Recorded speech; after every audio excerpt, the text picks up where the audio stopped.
What happened? He got shot! What's your name? What's your name? What's your name? What's your name? What's your name? Shit.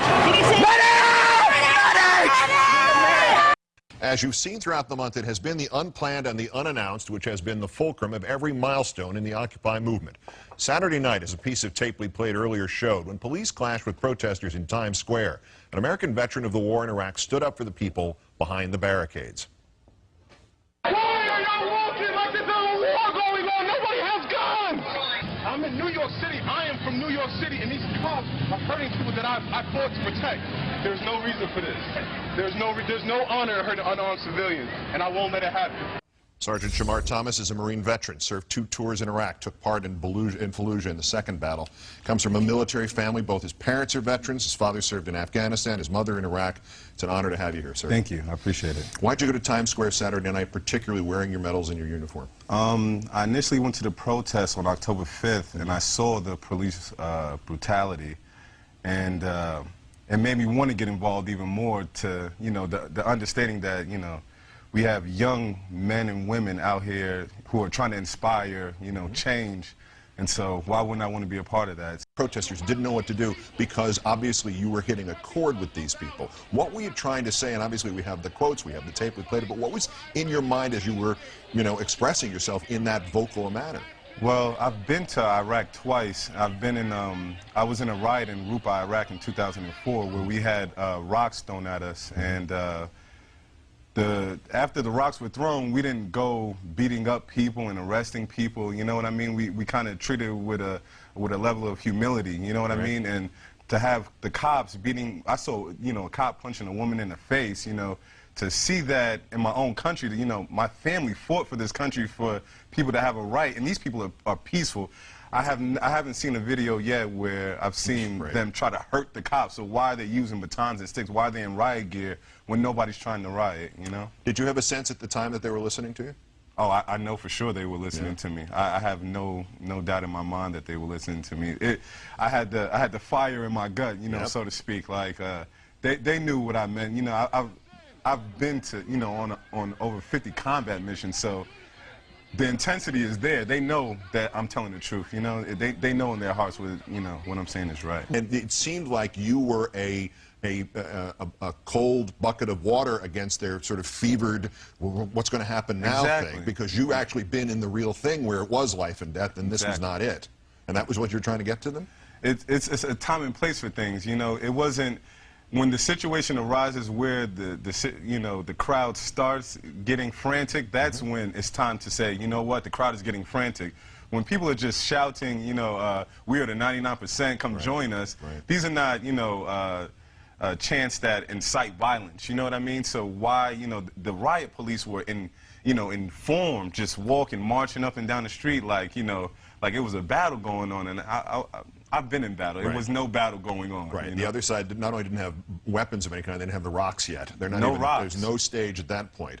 Give me your assessment of the messages that are coming from Occupy Wall Street, and are you in favor of them, opposing the corporate greed and holding the banks accountable and supporting the middle class, principally those three? I support everybody's view. I tell people all the time that I'm not a part of any political party. I'm not a part of any group or anything like that. I'm an American citizen. Okay, so then what does this mean to you? What this means to me is that this is our time in our generation to change the greed that is in America. Like both of my parents did 20 plus years in the military, and they have to find jobs now.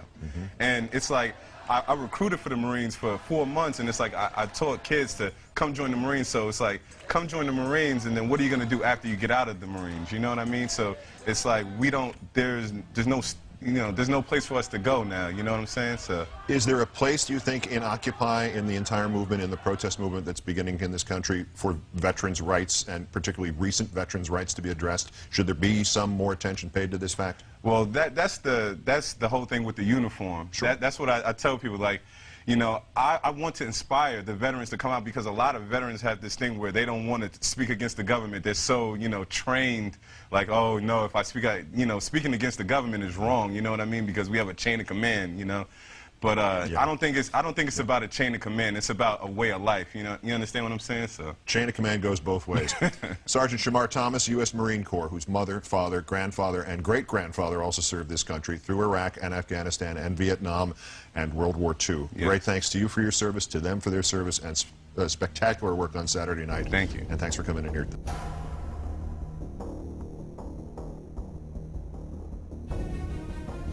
To the men and women of the U.S. Armed Forces, we are anonymous. We would like to remind you of Operation Iraqi Freedom. The purpose of Operation Iraqi Freedom was to remove all weapons of mass destruction, as well as to secure a better democracy for the citizens of Iraq.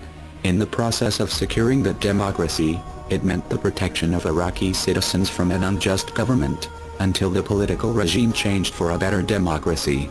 Now if we may direct your attention to the homeland, there's a new enemy to the United States Constitution. This enemy is the current United States President. The President has passed a bill that practically destroys the United States Constitution. The name of this bill is called the National Defense Authorization Act. The provisions in this bill will allow federal personnel to indefinitely detain any American citizen that the government sees fit. The National Defense Authorization Act will allow any U.S. citizen under suspicion only to be detained with no verifiable proof. Most critical are Sections 1031 and 1032. Section 1031 states that all persons accused do not get a trial, American citizen or not. You as the men and women of the United States Armed Forces took an oath to uphold the United States Constitution, and to defend it at all costs. Do not allow this injustice upon the Constitution proposed by the President, or orders from your superiors to hinder your judgment as human beings, or to seek the facts and evidence to support terrorist activity. The government is already classifying protesting as low-level terrorism. Do not follow suit. The protesters are exercising their First Amendment rights to petition the government for a positive change. Not only did the government take away the people's rights but your rights as well. Before you are Marines, Army Rangers, Navy crewmen, or fighter pilots, you are citizens first. The First Amendment in the Constitution gives United States citizens the right to freedom of speech, religion, press, and to petition the government for a redress of grievances. The United States Constitution has worked flawlessly for the last 220 years. It is not the President's decision to change the Constitution whenever he sees fit. The Constitution was written by the founders of the United States. It is not the President's decision to make the United States a war zone and to enforce a nationwide police state. He is not the supreme ruler. He led the country to believe that hope would bring change for a better tomorrow. So far the only change has been a dictatorship that allows the brutal beatings of unarmed citizens, pepper spray to the faces of the elderly, and feet to the stomachs of pregnant women, as well as a bullet to the face of a military veteran named Scott Olson, from Oakland, California, in hopes to silence the revolution that refuses to be silenced. This is America, the land of the free. We will not be silenced. We will not go quietly. You go to foreign countries to protect the citizens from dictatorship and unjust laws. Now it's time to protect the citizens of your own nation, as the United States government is now inflicting fear on its own people. Your allegiance is to the people of the United States, not to the people that control the government. We are anonymous. We are legion. We do not forgive political injustice. We do not forget political dictatorship. To the United States government, expect us.